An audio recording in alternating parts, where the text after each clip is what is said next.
এবার আমরা এই মেয়ে মাছগুলোকে ইঞ্জেকশান দেব। এদের ইঞ্জেকশান দেওয়ার আগে কতটা ইঞ্জেকশান দিতে হবে ওজন অনুযায়ী সেটা আগে বুঝে নিই, কারণ এইটা খুব ভাইটাল ব্যাপার। বলা হচ্ছে যে কই মাছের ক্ষেত্রে আমরা পার কেজিতে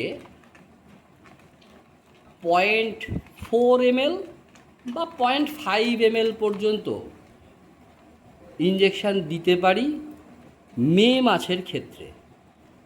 আর ছেলে মাছের ক্ষেত্রে এর অর্ধেক, অর্থাৎ 0.25 বা 0.2 ml এর মধ্যে আমরা দিতে পারি ছেলে মাছের ক্ষেত্রে পার কেজিতে। এই যে এটা একটা ইনসুলিন সিরিঞ্জ, যেটা 1 ml এর সিরিঞ্জ। এই যে এখানটায় লেখা আছে 1 ml, দেখা যাচ্ছে নিশ্চয়ই, এই যে 1 ml লেখা আছে। এরা 1 ml-কে 40টা সমান ভাগে ভাগ করে দিয়েছে। তার মানে এখানে 0.5 ml মানে হচ্ছে 20 দাগ পর্যন্ত। তাহলে এই 20 দাগ পর্যন্ত আমরা 1 কেজি মাছের জন্য ব্যবহার করব। তাহলে 100 গ্রামের জন্য তাহলে কত ব্যবহার করব? 2 দাগ। যদি 50 গ্রাম হয় তাহলে 1 দাগ। এটা হচ্ছে মাছকে ইঞ্জেকশন করার হিসাব। এটা হচ্ছে ব্রিডিংয়ের সিনথেটিক হরমোন। এর নাম হচ্ছে ওভাসিস, ওভাপ্রাইম, এরকম আরও অনেক সিনথেটিক হরমোন বাজারে অ্যাভেলেবেল। এগুলো মোটামুটি 450-500 টাকা দাম হয় 10 ml-এর। 10 ml মানে আপনি নিশ্চিন্তে তাতে 10 বার তো মিনিমাম ব্রিড করাতে পারবেন, আরও বেশি বারই ব্রিড করাবে, কারণ আমরা একসাথে কত মাছ আর ব্রিড করব। আমি এখানে ইনসুলিন সিরিঞ্জে অলরেডি এটা তুলে নিয়েছি, এই ওষুধটা, এই হরমোনটা তুলে নিয়েছি। এবার এদেরকে আমি ইনজেক্ট করব। আগে ওজন করব, তারপর ইনজেক্ট করব।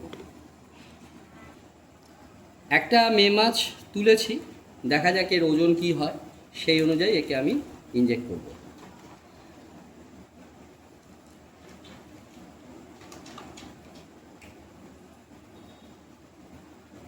এর ওজন দেখা যাচ্ছে 100 গ্রামের ওপরে, 103 গ্রাম, 4 গ্রাম এরকম জল লেগে আছে। আমি 100 গ্রামই ধরলাম। তাহলে 100 গ্রাম হলে একে আমায়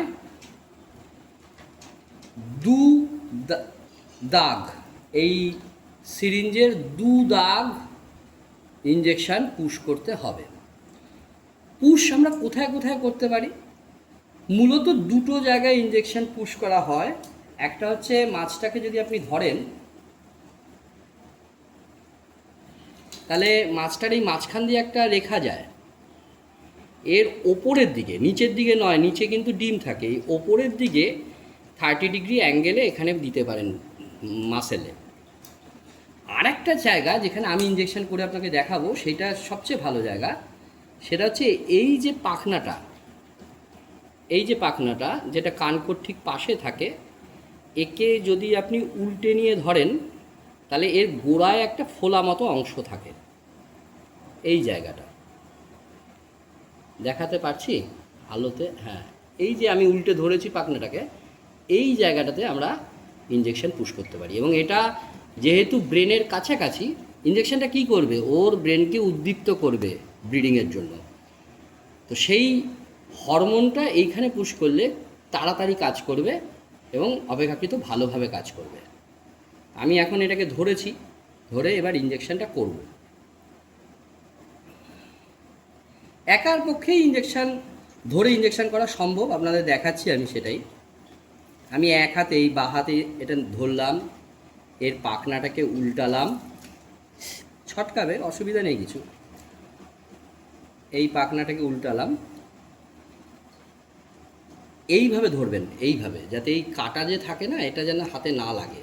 আর এদিকে কাটা নিলে লাগে না, উল্টো দিকে টানলে কিন্তু লাগবে। এইভাবে ধরবেন, মাছটা যাতে নড়াচড়াও বেশি না করতে পারে। তারপর ডান হাতে ইঞ্জেকশানটা নিয়ে খুব সাবধানে এর যে গোড়ায়, এখানে আমি একে ঢোকালাম। এবার 2 দাগ ইঞ্জেকশান ওকে আমি পুশ করে দিলাম। পুশ করার পর কি করব দেখাচ্ছি। এই দেখুন, এইটা হচ্ছে আমার ব্রিডিং কেজ। এই ব্রিডিং কেজটা এই ওপর থেকে এইভাবে খোলা যায়, এখান দিয়ে মাছটা দিয়ে দেওয়া যাবে। আর এই যে পাইপটা দেখছেন, এর সাথে আমি একটা সাবমার্সিবল পাম্প লাগিয়ে এর ভেতরে এইখান থেকে ঝর্ণা তৈরি করব। আমি দেখাবো একটু পরে কীভাবে পুরোটা হয়। তো এটা হচ্ছে ব্রিডিং কেজ, যেটা অ্যাকোরিয়ামের মধ্যে বসানো হবে, এর ভেতরে মাছগুলো ছাড়া হবে এবং এতে একটা কৃত্রিম বৃষ্টি তৈরি করা হবে, যাতে ওরা ভাবে যে বৃষ্টি হচ্ছে, তখন ওরা মনের আনন্দে ব্রিড করবে। তো এখানে অ্যাকোয়ারিয়ামের ভিতরে কেজটাকে ঢোকানো হয়ে গেছে। এই যে মাছটাকে আমরা ইঞ্জেকশন করেছি, এটাকে আমরা নিয়ে এসেছি, এবার এটাকে কেজে ছাড়া হচ্ছে। এই যে মাছটাকে ছেড়ে দেওয়া হলো, মাছটা এর ভেতরে মহা আনন্দে থাকবে। প্রথমে মেয়ে মাছগুলোকে ইনজেক্ট করবেন, তার কিছুক্ষণ পর ছেলে মাছগুলোকে ইনজেক্ট করলে ভালো ফল পাওয়া যায়।